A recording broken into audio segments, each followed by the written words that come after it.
Hello friend, class 9th smart study में आपका एक बार फिर स्वागत है। इस वीडियो में हम क्लास 9th हिस्ट्री के फर्स्ट चैप्टर की नोट्स को देखेंगे और समझेंगे। इस चैप्टर के नोट्स को हम 3 वीडियोस की सहायता से डालेंगे। तो चलिए बिना देर करते हुए वीडियो को शुरू करते हैं।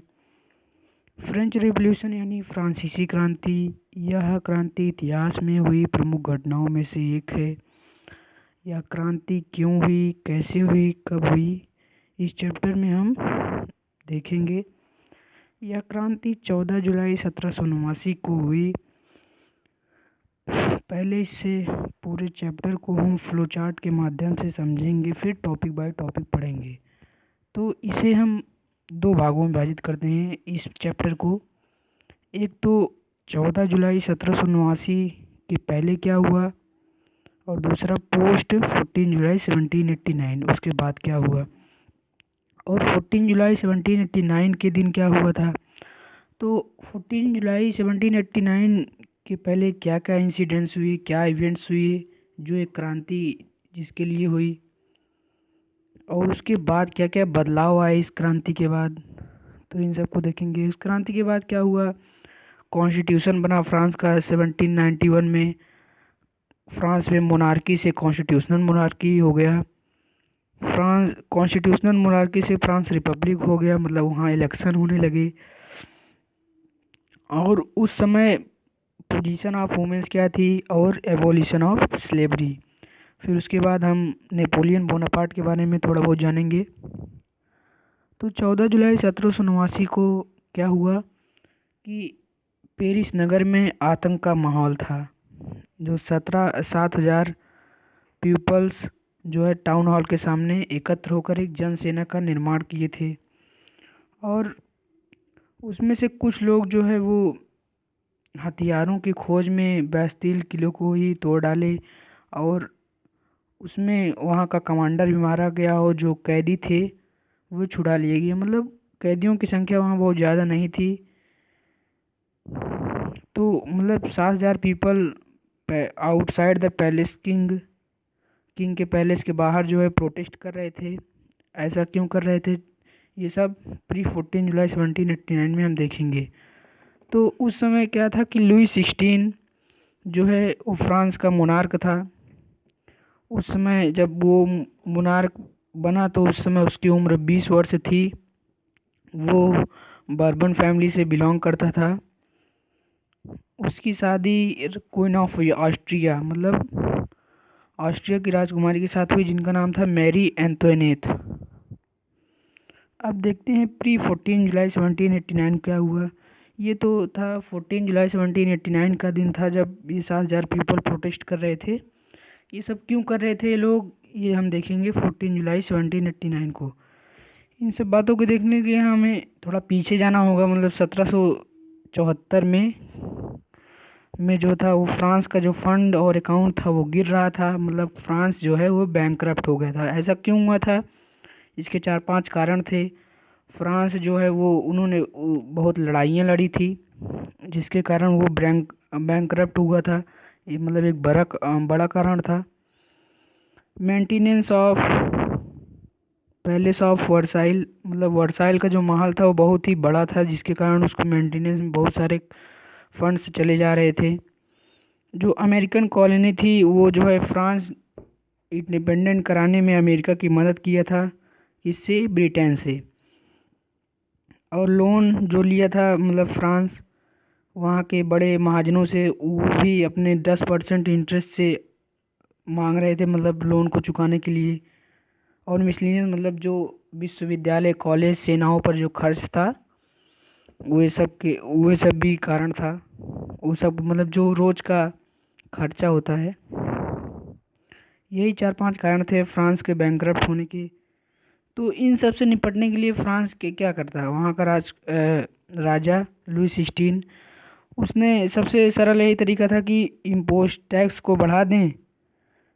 उस समय वहाँ 2 प्रकार के टैक्स चलते थे, मतलब एक टाइट था और एक टाइल जो चर्च द्वारा वसूला जाता था उसे टाइट्स कहते हैं, और जो डायरेक्ट टैक्स था उसे टाइल्स कहते हैं। तो हुआ क्या कि उस समय एक ड्राफ्ट आया, मतलब सूखा पड़ा, फेमिनाइन आई बिकमिंग, देन फूड सप्लाई गिरी और फूड प्राइसेस क्या हुए, बढ़े। तो यही सब जो कारण था, ये all this problems called substitution crisis. France bankrupt हुआ था, फिर ड्राफ्ट आ गया ऊपर से, फूड सप्लाई कम हो गई, फूड प्राइसेस बढ़ गए। तो इन सब प्रॉब्लम को क्या कहते हैं, सब्स्टिट्यूशन क्राइसिस, जीविका संकट, मतलब कि ऐसी चरम स्थिति जिसमें मनुष्य को जीवित रहने के न्यूनतम साधन भी संकट में पड़ जाएं, वही था सब्स्टिट्यूशन क्राइसिस, इसका मतलब जीविका संकट। अब फ्रांस में टैक्स कैसे इम्पोज होता था, इसको समझने के लिए हमें वहाँ की सोसाइटी को जानना जरूरी है।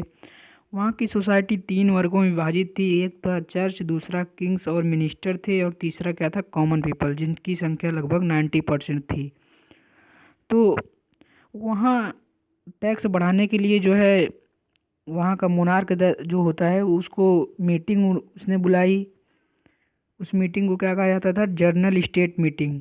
Only monarch can held the meeting, सिर्फ इस मीटिंग को मोनार्क ही बुला सकता था। Last time meeting held in 1614, 1614 में लास्ट बार मीटिंग जो हुई वो हुई थी।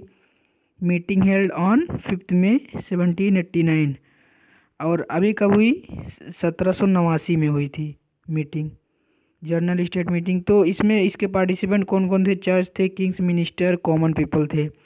तो चर्च को क्या कहा जाता था, क्लर्जी, पादरी वर्ग, और किंग्स मिनिस्टर को नोबिलिटीज, मतलब कुलीन वर्ग, कॉमन पीपल थे, इन्हें मेंबर ऑफ थर्ड स्टेट कहा जाता था, और इन्हें member of first state church को। इनकी संख्या कितनी कितनी होती थी, 300 मेंबर होते थे चर्च के, और 300 किंग्स मिनिस्टर के, और कॉमन पीपल 600 मेंबर होते थे। तो मतलब टैक्स को इम्पोज करने के लिए इन्हें मतलब वोटों की बहुमत की जरूरत होती थी। तो इसमें जो है चर्च को एक वोट मिलता, मतलब 300 मेंबर बराबर 1 वोट, एंड 300 मेंबर बराबर 1 वोट, एंड 600 मेंबर बराबर 1 वोट, तीनों को एक एक वोट था। तो अगर मान लीजिए जैसे 2 वोट हो गए, किंग्स और चर्च मिलकर 2 वोट बना लिए, और उनका कॉमन पीपल का एक ही वोट था, तो इन लोग आसानी से बहुमत में आ जाते थे और आसानी से टैक्स लगा लेते थे। लेकिन इस बार क्या हुआ कि कॉमन पीपल ने अपना प्रस्ताव दिया कि वे एक मेंबर एक वोट की मांग करने लगे, 1 मेंबर 1 वोट। जैसे यहाँ है 1 स्टेट बराबर 1 वोट था, तो अब वो 1 मेंबर बराबर 1 वोट की मांग करने लगे। अगर किंग्स ऐसा मान लेता तो टैक्स इम्पोज करने में उसे काफ़ी कठिनाई होती, क्योंकि दोनों में अगर 600 मेंबर थे तो 1 मेंबर बराबर 1 वोट हो जाता, तो 600 हो, जिससे बहुत परेशानी होती। तो क्या हुआ, 20 जून 1779 को जो किंग था वो डिमांड को रिजेक्ट कर देता है उसी समय, 5 मई 1779 को। और जब रिजेक्ट कर देता है तो कॉमन पीपल क्या करते हैं, मीटिंग को बाइकआउट कर देते हैं। फिर क्या, जब फिर बाइकआउट करने के बाद 20 जून को वे गैदर्ड इन टेनिस कोर्ट, वे जो है टेनिस कोर्ट में इकट्ठा होते हैं, और एक ओथ, एक शपथ लेते हैं, जिसे क्या, कौन सी शपथ के नाम से जाना जाता है, टेनिस कोर्ट ओथ। उस ओथ में वो यह शपथ लेते हैं कि we don't follow the rules of monarch, हम मोनार्क की बातों को नहीं मानेंगे, उनके रूल्स को नहीं फॉलो करेंगे। और वो यह भी शपथ लेते हैं कि we will form a constitution and declares that we are the national assembly, की हम नेशनल असेंबली है फ्रांस की, और हम ही कॉन्स्टिट्यूशन बनाएंगे। वे अपने आप को फ्रांस का एक प्रवक्ता मानते थे। तो जब ये लोग ऐसा किए तो इसके पीछे बहुत मतलब बड़े लोगों का कारण होगा कि भाई छोटे लोग, किसान या फिर आम आदमी ऐसा कर नहीं सकता, इसमें तो थोड़ा बड़े लोगों की भी सहायता लेनी होती है। तो उसमें फिलोसफर का क्या रोल था कि फिलोसफर में 3 बड़े फिलोसफर थे, एक जॉन लॉक, फिर जियां जाक रूसो थे, और मॉन्टेस्क्यू। जॉन लॉक एक पुस्तक लिखी जिसका नाम था टू ट्रीटाइजेस ऑफ गवर्नमेंट। उन्होंने इंड ऑफ प्रिविलेजेस और एब्सोल्यूट राइट मोनार्क, मतलब कि राजा की दैवीय और निरंकुश शक्तियों को खत्म करने का मतलब उसने अपनी किताब में लिखा। और जहाँ जाक रूसो, उसका क्या मानना था कि लिमिटेड गवर्नमेंट होनी चाहिए, मतलब राजा सिर्फ लॉ और ऑर्डर से मतलब होना चाहिए, हर बात में वो दखल नहीं दे सकता। उनका यह मानना था। मॉन्टेस्क्यू का अपनी किताब the spirit of the laws में उन्होंने कहा कि सेपरेशन ऑफ एग्जीक्यूटिव, लेजिस्लेटिव और जुडिशियरी, मतलब कार्यपालिका, न्यायपालिका, विधायिका को मतलब बांट दो, मतलब सरकार की शक्तियों को बांट दो, जिससे फैसले आसानी से न लगाए जा सकें। दो और इम्पोर्टेंट पर्सनालिटीज़ थी, एक थे मिरियाबो और दूसरे आबेसियस। यही लोग नेतृत्व कर रहे थे वो ओथ का जो गैदर्ड हुए थे टेनिस कोर्ट में, यही लोग उसके लीडर थे। मिरियाबो क्या था, ये सेकंड स्टेट से बिलोंग सेकंड स्टेट से करता था, पर साथ थर्ड स्टेट के लोगों को देता था। इसका मानना था कि जो सेकंड स्टेट या फर्स्ट स्टेट के लोगों को जन्मना विशेषाधिकार प्राप्त है, मतलब जो जन्म से विशेष अधिकार प्राप्त हैं, कि मतलब जैसे करों में दिए कर बिल्कुल नहीं राज्य को दिए जाते थे इनके द्वारा, चर्च और नोबेलिटीज़ के द्वारा। तो इसकी जो सोच थी, विचारधारा थी, वो अलग थी। और ये किसके सपोर्ट कर रहे थे? कॉमन पीपल के, वही मतलब थर्ड स्टेट के पीपल को ही सपोर्ट कर रहे थे। और ऑब्वियसली ये क्या था, ये एक प्रीस्ट था, मतलब ही वॉज अ प्रीस्ट। ये फेमस किस लिए था? Famous for speeches. His speeches motivate the common people and create awareness, जागरूकता फैलाती थी आम आदमियों के बीच और मोटिवेट करती थी उन्हें। तो ये लोग बहुत महत्वपूर्ण लोग थे उस ओथ में। All those people are the leader of the common person, यही लोग कॉमन पर्सन के लीडर थे। And the monarch is not fulfill the demand of common people, और ये जो डिमांड रखे थे मोनार्क उसका फॉलो नहीं करता था। डेट्स वाई, इसीलिए at the day of 14 July 1789 the people protesting outside the king palace, यही सब कारण थे कि जो 14 जुलाई 1789 का दिन था कि पीपल जो है किंग पैलेस के बाहर प्रोटेस्ट कर, यही सब कारण था कि 14 जुलाई 1789 को पीपल जो है वो प्रोटेस्ट कर रहे थे आउटसाइड द किंग। कारण था कि जैसे जब सब्सिस्टेंस क्राइसिस आई, उस समय लोगों को पास खाने के लिए वहाँ के मुख्य खाद्य पावरोटी की कीमतें बहुत बढ़ गई थी, लोगों को खाने के लिए कुछ मिल नहीं रहा था, मजदूरी जो है वो हाई हो गई थी। तो इसलिए जो है पीपल इन सब से बहुत परेशान हुए थे, तो इसलिए वो प्रोटेस्ट कर रहे थे। एट दैट टाइम, उसी समय र्यूमर फैली, मतलब अफवाह was spread in the villages. अब शहरों में क्या हुआ था, शहरों में उसकी राजधानी पेरिस में क्या हुआ था, आतंक का माहौल था। क्यों था? क्योंकि जो राजा था वो सेना को शहर में घुसने का आदेश दे दिया था। वहाँ पर अफवाह आया थी कि वो गोलियां चलाने का आदेश देने वाला है लोगों पर, इसलिए वहाँ जो है 7,000 पीपल इकट्ठे हुए थे। अब विलेजेस में क्या हो रहा था, उसी दिन उसी टाइम पर वहाँ भी र्यूमर फैली थी उसी टाइम पर कि पीपल ऑफ सेकंड स्टेट, मतलब जो नोबेलिटीज़ वाले लोग हैं, कुलीन वर्ग के लोग हैं, वे जो है गिरोह लुटेरों के मतलब एक गिरोह बनाए हैं, उनको भेजने वाले हैं जो कि किसानों की फसल को बर्बाद कर देगा। ऐसी अफवाह थी, सिर्फ अफवाह थी। तो इसलिए क्या हुआ कि जो king kills the farmer crops belong to the third state, मतलब फार्मर क्रॉप्स को मार देंगे वो लोग, गिरोह लुटेरे और लूट लेंगे। तो बिलोंग्स टू थर्ड स्टेट, मतलब जो फार्मर्स थे वो तो थर्ड स्टेट से बिलोंग करते थे। तो इसके लिए इन एंटीसिपेशन पहले से ही जो है फार्मर्स ने किस पर, पीपल्स ऑफ सेकंड स्टेट के हाउसेस को लूट इस हाउसेस, उनकी जागीरें छीन ली बाय फार्मर्स के द्वारा। फिर क्या हुआ, सिचुएशन डेट्रीविएट, तो इसके कारण मोनार्क इस सब सिचुएशन को संभाल नहीं पाया और मोनार्क ने क्या किया, सरेंडर किया। तो इसके आउटकम क्या क्या निकले जब सरेंडर हुआ तो मोनार्क के, तो इसका ये आउटकम निकले इसके।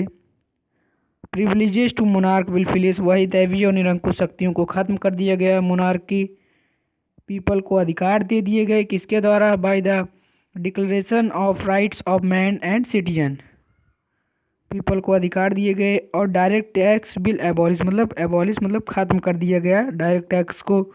लैंड रीडिस्ट्रीब्यूशन हो गया।